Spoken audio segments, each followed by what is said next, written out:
cara, o buraco é muito mais embaixo. E aí te pergunto, que eu falo, como é que nós vamos levar? Vamos levar educação financeira pra molecada? Porque eu tenho um amigo, o Gutinho Ramos, lá atrás montou a Let's Code, acho que vendeu depois pra XP, o quê? Dava educação financeira pra molequinho, não era nem no ensino médio. Vamos levar então, fazer convênios com escolas, porque a gente pode treinar desde o ensino fundamental, Bruno. Ensinar a codar, né? Além do inglês e do chinês, a língua mais falada no mundo é programação. Python, Linux, sei que você estuda isso também, né, Léo? Você tem algum projeto o basicão assim? Vocês vêm expandir um pouco e falar com a molecada? Porque eu acho que a gente precisa trabalhar muito feijão com arroz, senão os cursos que vocês vendem, o ensino profissionalizante, vai atingir e vai ter teto, não vai conseguir atingir o máximo da população. Eu acho que a gente vai ver uma transformação na educação, mas não porque o Estado vai fazer a transformação. Queria eu que pudesse fazer, mas pessoas como vocês são poucas lá dentro, né? Então, eu não acredito muito que a gente, como, sabe, o governo em si consiga modificar a educação no país. Agora, assim como eu vi o número de investidores da Bolsa sair de 500 mil para 5 milhões, em um espaço de praticamente 5 anos, eu acho que a gente vai ver uma transformação na educação graças ao ambiente de democratização do acesso que as redes sociais promoveram. Então, dentro das iniciativas que a gente tem, eu acho que o que a gente faz de maneira gratuita é aquilo que tem mais escala. Se for pegar o meu sócio, o Thiago Nigro, ele é o maior perfil do Instagram de finanças do mundo. Ele é mais seguido do que o número de investidores na Bolsa. Então, lá, quando você vê o público menor de 18 anos seguindo o Thiago, é o cara que não investe ainda, muito provavelmente, ou se investe, está usando, às vezes, o CPF do pai só para aprender, mas quando ele chegar na idade produtiva, ele vai ter como investir mais porque já tem o conhecimento para isso. Então, redes sociais são muito boas para disseminar pelo menos essa parte básica da educação. O pessoal diz, tem que ter educação financeira na escola. Aí, não é que eu acho que não tem que ter, mas eu fico pensando, quem vai dar essa educação financeira na escola? É o professor que está endividado? Pô? Porque se a gente for pegar o Brasil, todo mês está saindo pesquisa, a gente está batendo recorde de endividamento de família, né? 70% das famílias estão endividadas. Então, falta para o cara que vai dar aula a educação básica. Então, o que eu vejo é que hoje, esse ambiente onde qualquer um pode chegar em rede social e passar informação, e aqueles que passam melhor tendem a crescer mais, é um ambiente que acaba sendo meritocrático. Né? Se você alcança 1 milhão de pessoas, que está fazendo alguma coisa útil. Pode até ser, o cara lá conta piada. Mas está fazendo algo útil para a sociedade. Ou é a gente que define o que é útil para os outros. Né? Cada indivíduo vai definir o que é útil para si. Então, dentro das iniciativas, o principal é essa parte gratuita. Só que nas plataformas, a gente também faz um negócio diferente. Você fez o meu curso Viver de Renda, Pote, o ticket não é baixo. É um ticket de 3 mil para fazer o curso, porque é um número limitado de pessoas que vão ter respostas em no máximo 24 horas, que eu pago minha equipe de suporte, pago muito bem, porque eles são muito bons, eles merecem isso, mas como é limitado, eu vou ter 2 mil alunos por turma. Eu consigo muito mais do que isso. Agora, nas plataformas, como é o caso da Finclass, a gente tem mais de 100 mil assinantes. E lá o cara vai ter acesso a um conteúdo dado não só por mim ou pelo Thiago, mas por gestores de fundos bilionários, pelo Howard Marks, que é um cara que gere mais valor, né, dentro do fundo dele do que a Vale tem de valor em bolsa. Você vai ter o Pedro Malan, que gravou uma Finclass pra gente lá. Vai ter um documentário sobre a história do real, onde a pessoa vai aprender na prática o que é a inflação e os seus efeitos ao longo do tempo, e até como que o real foi quase um milagre na economia. E o custo disso é um custo de R$ 39,90 por mês. Na verdade, agora está R$ 49,90, a gente aumentou por conta da inflação também. Né? Mas vira e mexe tem um cupom de desconto, o cara consegue assinar por R$ 39,90 por mês. Que seja 49, tá barato. Então, no final das contas, é um custo baixo para você ter acesso a um conteúdo premium com qualidade de cinema e passado por pessoas que estão diariamente, né, como o título do podcast de vocês aqui, na arena. É cara de mercado mesmo. E esse ambiente de democratização do ensino é uma missão nossa, porque a gente fez isso tanto com finanças quanto com marketing digital e agora com programação.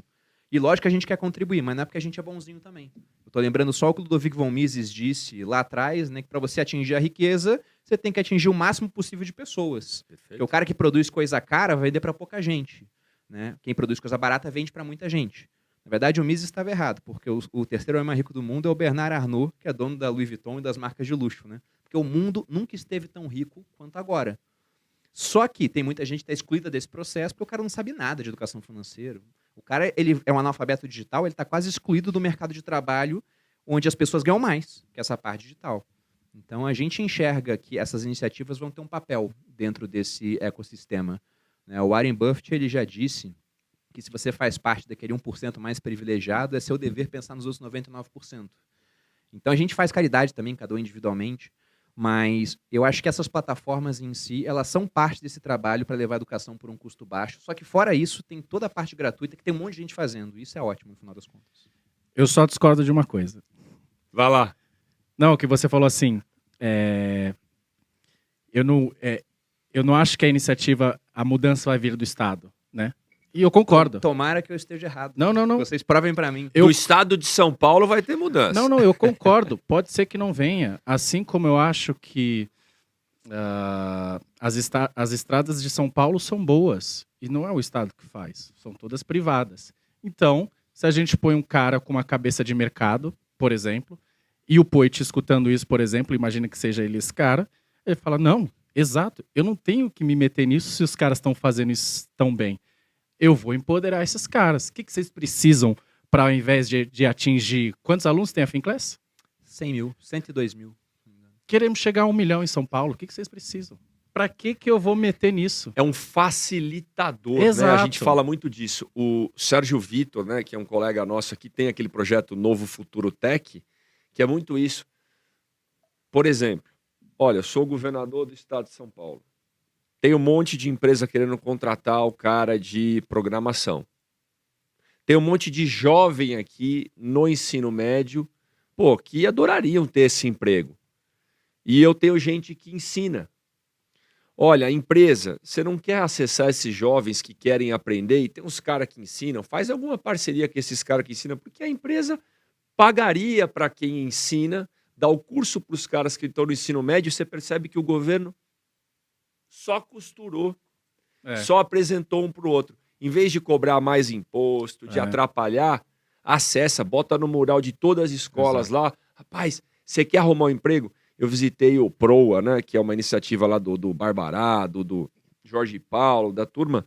É mais ou menos isso. É fazer convênio com a Secretaria de Educação, bota no mural das escolas que tem um processo seletivo, tem as empresas que têm interesse em contratar essa mão de obra que pagam para alguém ensinar. Acho que é isso que você quer dizer. Exato. Eu sou, por exemplo, extremamente contra subsídios, vocês sabem. Mas se isso tem externalidade positiva, por exemplo, vocês estão fazendo isso, talvez faça sentido vocês terem uma alíquota menor, porque tem externalidade positiva muito. O que não dá é, por exemplo, o governo igual lá do Rio ou de São Paulo mesmo. Vamos fazer um aplicativo de táxi, porque se pá 99 táxi, o Uber Janeiro, não sabe o que tá fazendo. Prefeitura do Rio, cara, delivery. O iFood e o Rappi tá meio ruim, vamos fazer o não sei o que delivery, não lembro o nome. Gastou dinheiro, com certeza foi muito mais caro. É óbvio que vai dar errado isso. Então, caminho extremamente oposto. Então, de fato, quando eu acho que a solução vai vir do mercado privado, eu acho, né? E cabe quem tá lá entender isso e dar os recursos que o cara precisa e sair da frente. Você discorda de mim, mas eu concordo com você. Tá? Nesse ponto. E tem uma coisa também que, enquanto o Pod estava falando, eu me lembrei, né? Durante o tempo que eu fiquei no Exército, principalmente no Rio de Janeiro, o soldado que ia servir no quartel quase sempre era o cara que vivia na comunidade e tinha feito o ensino dele em escola pública no Rio de Janeiro. E eu fico pensando, se eu colocasse esse cara hoje na Finclass ou numa plataforma para aprender programação ou de marketing, talvez esse cara não aprendesse quase nada, porque a base dele está muito ruim. Exato. Eu lembro que eu ia corrigir prova de soldado que queria virar cabo no quartel. A gente fazia uma seletiva, tinha uma prova de matemática, questões bobas, quase ninguém acertava. Tinha uma redação.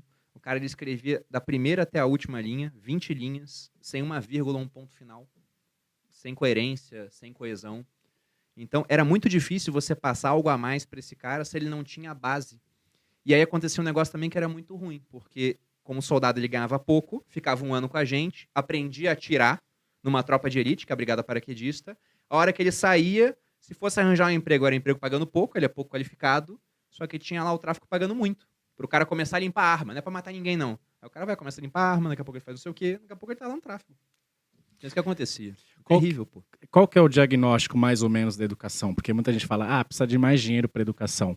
Na verdade, não é bem isso. Porque se você olha, um país minimamente decente gasta de 4% a 6% do PIB em educação. O Brasil está no topo, gasta 6%.